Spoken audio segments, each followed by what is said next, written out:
Hello बच्चों, माई एग्ज़ाम्स.ai channel पर आपका स्वागत है।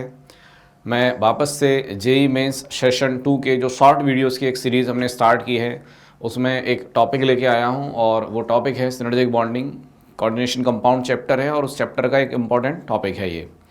बेसिकली इस टॉपिक की अगर हम बात करें बच्चों, तो इस टॉपिक में बच्चों को दिक्कत ये आती है कि क्वेश्चंस जो हैं इस टॉपिक के उनको कैसे अप्रोच किया जाए। टॉपिक हालांकि आसान है लेकिन जो अप्रोच है वो क्लियर नहीं होती और इसलिए कई बार क्वेश्चंस जो हैं वो क्लियर नहीं हो पाते कि किस तरीके से इनको स्टार्ट करें, किस तरीके से इनको फिर अप्रोच किया जाए। तो इसीलिए मैं ये टॉपिक स्टार्ट करने वाला हूँ यहाँ पर सिनर्जिक बॉन्डिंग। हम पहले इस टॉपिक को समझेंगे कि किस तरीके से क्वेश्चंस को सॉल्व करना है। सिनर्जिक बॉन्डिंग के क्वेश्चंस में सबसे ज़्यादा जो प्रॉब्लम आती है उसका बेसिक रीज़न ये है कि हमको पता ही नहीं होता सिनर्जिक बॉन्डिंग कब यूज़ करनी है, सिनर्जिक बॉन्डिंग के क्वेश्चंस जो हैं वो कैसे अप्रोच करने हैं। तो उसके लिए हमको समझना पड़ेगा कि सिनर्जिक बॉन्डिंग है क्या, सिनर्जिक बॉन्डिंग होती क्यों है। जब तक हमने उसके बेसिक फंडामेंटल्स को नहीं समझा है, बेसिक रीजन्स को नहीं समझा है कि सिनर्जिक बॉन्डिंग के लिए क्या रिस्पॉन्सिबल है, तब तक हमको क्वेश्चन की अप्रोच क्लियर नहीं होगी। तो मैं उसी को स्टार्ट कर रहा हूँ पहले कि सिनर्जिक बॉन्डिंग है क्या, क्यों होती है। स्टूडेंट्स देखिए, होता क्या है कि जब आपके पास में नॉन क्लासिकल लिगेंड होते हैं, स्पेशली ऐसे लिगेंड जो कि मेटल को इलेक्ट्रॉन देते भी हैं प्लस लेते भी हैं, तो ऐसे जो नॉन क्लासिकल लिगेंड होते हैं वो जब मेटल के साथ कॉम्प्लेक्स फॉर्मेशन करते हैं तो मेटल जनरली लो ऑक्सीडेशन स्टेट में होता है। यानी कि जब भी non classical ligand complex formation कर रहा है, मोस्ट ऑफ द केसेस में मेटल का ऑक्सीडेशन स्टेट होता है लो। अगर मान लीजिए मेटल लो ऑक्सीडेशन स्टेट में है, इसका मतलब बहुत सीधा सा है। लो का मतलब हो गया, मान लीजिए कहीं पर +1 चार्ज है या 0 है या -1 है या -2 है ये। तो अगर मान लीजिए ये ऑक्सीडेशन स्टेट मेटल की है, इसका मतलब उस मेटल के पास में नंबर ऑफ इलेक्ट्रॉन्स पहले से ही क्या है, ज्यादा। तो ऐसा मेटल जिस पर लो ऑक्सीडेशन स्टेट हो वो मेटल हाई इलेक्ट्रॉन डेंसिटी रखता होगा, यानी पहले से ही मेटल के पास हाई इलेक्ट्रॉन डेंसिटी है। अब मेटल के पास जब हाई इलेक्ट्रॉन डेंसिटी है तो कोई नॉन क्लासिकल लिगेंड जो कि सिग्मा डोनर पाई एक्सेप्टर हो सकता है, जो कि पाई डोनर पाई एक्सेप्टर हो सकता है, जैसे ही वो मेटल को इलेक्ट्रॉन डोनेट करेगा तो मेटल के इलेक्ट्रॉन और उस लिगेंड के इलेक्ट्रॉन के बीच में होगा रिपल्शन। अब उस रिपल्शन को मिनिमाइज करने के लिए मेटल क्या करेगा, अपने फिल्ड डी ऑर्बिटल से इलेक्ट्रॉन वापस उस लिगेंड के एंटी बॉन्डिंग या जो भी वैकेंट ऑर्बिटल हैं उनमें प्रोवाइड करेगा। इसी को कहा जाता है सिनर्जिक बॉन्डिंग। यानी कि जो ये बैक बॉन्डिंग है, यहाँ पर पाई टाइप कोऑर्डिनेट बॉन्ड जो बनता है मेटल लिगेंड के बीच में, यही कहलाता है सिनर्जिक बॉन्डिंग। तो मैं एक एग्जांपल से इसको स्टार्ट करता हूं। यहाँ पर जैसे मान लीजिए कार्बन मोनोऑक्साइड है, सपोज इस कार्बन मोनोऑक्साइड में O पर प्लस C पे माइनस, और इस कार्बन मोनोऑक्साइड ने मेटल को इलेक्ट्रॉन दे दिए। अब CO pi donor pi acceptor, CO sigma donor pi acceptor का काम करता है बेसिकली, यानी लॉन पेयर दे रहा है और मेटल से इलेक्ट्रॉन वापस एक्सेप्ट करता है।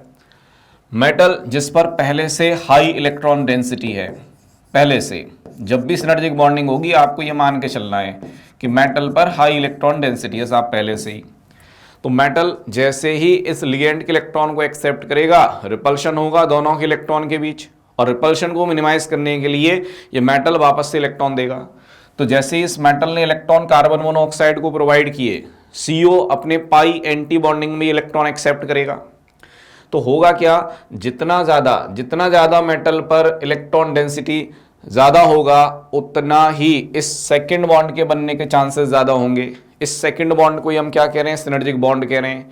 ये सेकेंड बॉन्ड आपका पाई टाइप कोऑर्डिनेट बॉन्ड है। तो अगर मान लीजिए इस मेटल ने इलेक्ट्रॉन ज़्यादा दिए हैं तो CO को ये थर्ड बॉन्ड बनाने की जरूरत नहीं पड़ेगी। क्यों? क्योंकि कार्बन जो है उसको ऑक्सीजन जो कि एक मोर इलेक्ट्रोनेगेटिव एटम है उससे इलेक्ट्रॉन लेना पड़ा अपना ऑक्टेट पूरा करने के लिए। लेकिन जब मेटल अवेलेबल है तो उस केस में ये कार्बन मेटल से इलेक्ट्रॉन लेना प्रेफर करेगा एज कंपेयर टू ऑक्सीजन। यानी कि अगर किसी मेटल पर हाई इलेक्ट्रॉन डेंसिटी है तो सिनर्जिक बॉन्डिंग बढ़ जाएगी। यानी extent of synergic bonding metal पर इलेक्ट्रॉन डेंसिटी के डायरेक्टली प्रोपोर्शनल है। अब मान लीजिए सिनर्जिक बॉन्डिंग बढ़ गई तो सिनर्जिक बॉन्डिंग के बढ़ने से क्या होगा, सिनर्जिक बॉन्डिंग के बढ़ने से मेटल कार्बन के बीच इस सेकंड बॉन्ड के बढ़ने के चांसेस बढ़ जाएंगे, यानी मैं ये कह सकता हूं कि मेटल कार्बन बॉन्ड ऑर्डर बढ़ेगा। और मेटल कार्बन बॉन्ड ऑर्डर अगर बढ़ रहा है तो मेटल कार्बन के बीच में जो बॉन्ड लेंथ है वो क्या करेगी, डिक्रीज। तो मैं कह सकता हूं metal carbon bond length decreases. ये आउटकम है यहाँ का। अब इस सिनर्जिक बॉन्डिंग का इस CO पे क्या इफेक्ट आएगा, तो जितनी ज़्यादा सिनर्जिक बॉन्डिंग होगी, जितने ज़्यादा मेटल कार्बन के बीच सेकंड बॉन्ड के बनने के चांसेस होंगे, उतना ही कार्बन ऑक्सीजन के बीच में थर्ड बॉन्ड के बनने के चांसेस क्या हो जाएंगे, कम। यानी कि मैं ये कह सकता हूं कि अगर सिनर्जिक बॉन्डिंग कहीं पे इंक्रीज कर रहा है तो कार्बन ऑक्सीजन बॉन्ड ऑर्डर क्या होगा, डिक्रीज, क्योंकि एंटी बॉन्डिंग इलेक्ट्रॉन लिए जा रहे हैं, number of anti bonding electron बढ़ रहे हैं, बॉन्ड ऑर्डर डिक्रीज करना है। सिमिलरली मैं ये कह सकता हूं यहां पर कि जितना ज्यादा बॉन्ड ऑर्डर डिक्रीज करेगा, carbon oxygen bond length increase कर जाएगी। तो ये बेसिक बातें दिमाग में रखनी है, यहीं से सारे क्वेश्चन आपके सॉल्व होने। तो इन चीज़ों को दिमाग में रखते हुए मैं कुछ एग्जांपल से इसको एक्सप्लेन करता हूं कि सिनर्जिक बॉन्डिंग के क्वेश्चन में कैसे इन चीज़ों को यूज़ करना है। तो देखिए एग्जाम्पल, सबसे पहला एग्जाम्पल देखिए, अगर मान लीजिए कार्बन मोनोऑक्साइड, अगर मान लीजिए कार्बन मोनोऑक्साइड का बॉन्ड लेंथ 1.112 एंगस्ट्रॉम हो, तो उस केस में आपको पता करना है कि FeCO5 इस कॉम्प्लेक्स में कार्बन ऑक्सीजन बॉन्ड लेंथ कितना होगा। ये आपको ऑप्शन दिए हुए हैं, ऑप्शन आपके सामने है 1.112 एंगस्ट्रॉम, सेकंड है 1.115 एंगस्ट्रॉम, थर्ड है 1.72 एंगस्ट्रॉम एंड फोर्थ है आपके पास में 1.08 एंगस्ट्रॉम। ये अब सोचने की बात क्या है यहां पर कि कार्बन मोनोऑक्साइड का जो बॉन्ड ऑर्डर है वो होता है 3। अब उस 3 बॉन्ड ऑर्डर की करस्पॉन्डिंग लेंथ आपको मिल रही है यहां पर 1.112 एंगस्ट्रॉम। लेकिन जब सिनर्जिक बॉन्डिंग होगी इस कॉम्प्लेक्स में, तो उस केस में कार्बन मोनोऑक्साइड की जो बॉन्ड लेंथ है वो इंक्रीज कर जाएगी। क्यों करेगी, क्योंकि कॉम्प्लेक्स में CO का बॉन्ड ऑर्डर इस बार 3 से कम होगा। अब लेंथ इंक्रीज करेगी तो 1.112 से कितनी इंक्रीज करेगी, यहां पे अगर आप देखें तो यहां तो बहुत ज्यादा इंक्रीज कर गया है, ये इतना तो पॉसिबल नहीं है कि 0.6 का इंक्रीमेंट आ जाए। तो इंक्रीज तो करेगी लेकिन थोड़ा बहुत इंक्रीज करेगी, इसलिए हमने आंसर क्या लिया, बी ऑप्शन। तो पहला क्वेश्चन तो ये जेईई में आ चुका है, पूछा जा चुका है, तो इस तरह के पैटर्न पे क्वेश्चन मिल सकता है। दूसरा पैटर्न का क्वेश्चन क्या आता है इसमें वो देख लीजिए। आपसे कहा जाएगा कि एक 3 कॉम्प्लेक्स है आपके पास या 2 कॉम्प्लेक्स है आपके पास, सपोज मान लीजिए कॉम्प्लेक्स है FeCO5, आपके पास में कॉम्प्लेक्स है सपोज मान लीजिए FeCO4-2, ये कॉम्प्लेक्स है।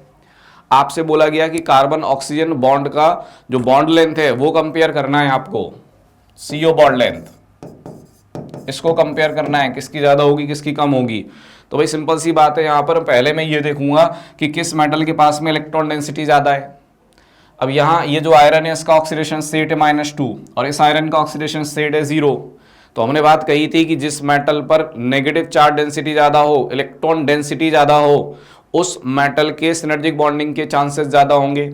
यानी कि extent of synergic bonding, extent of synergic bonding ज़्यादा कहाँ पे होगी भाई, तो सिनर्जिक बॉन्डिंग ये आप कह सकते हैं B ग्रेटर देन A। अब सीधी बात है, अगर B में सिनर्जिक बॉन्डिंग ज़्यादा हुई है तो कार्बन ऑक्सीजन बॉन्ड का जो बॉन्ड ऑर्डर है वो डिक्रीज कर जाएगा, यानी कि CO बॉन्ड ऑर्डर, इसका ऑर्डर क्या होगा भाई, A greater than B। Synergic bonding ज़्यादा है तो CO का बॉन्ड ऑर्डर कम होगा, कहाँ, B में। A में ज़्यादा होगा बॉन्ड ऑर्डर, और अगर बॉन्ड ऑर्डर ज़्यादा है तो मैं ये कह सकता हूँ भाई CO बॉन्ड का जो बॉन्ड लेंथ है वो कहाँ पे ज़्यादा है, तो वो B में ज़्यादा है। तो ये 2-3 पैटर्न के क्वेश्चन ही आते हैं सिनर्जिक बॉन्डिंग पर बेस। तो आपको ये बात समझनी है सिंपल, और कुछ नहीं करना है। तो ऐसे ही क्वेश्चन आपको देखने को मिलेंगे। तो ये टॉपिक अगर आपका कंप्लीट हो गया है तो उसके बाद अगले टॉपिक के लिए आप कमेंट करके, वीडियो के नीचे कमेंट करके बताएंगे कि नेक्स्ट कौन से टॉपिक के वीडियो आपको चाहिए। तो ऐसे और टॉपिक्स के लिए हमसे जुड़े रहिए myexams.ai पर। जिन्होंने चैनल को सब्सक्राइब नहीं किया है सब्सक्राइब कर लेना, ठीक है। Thank you.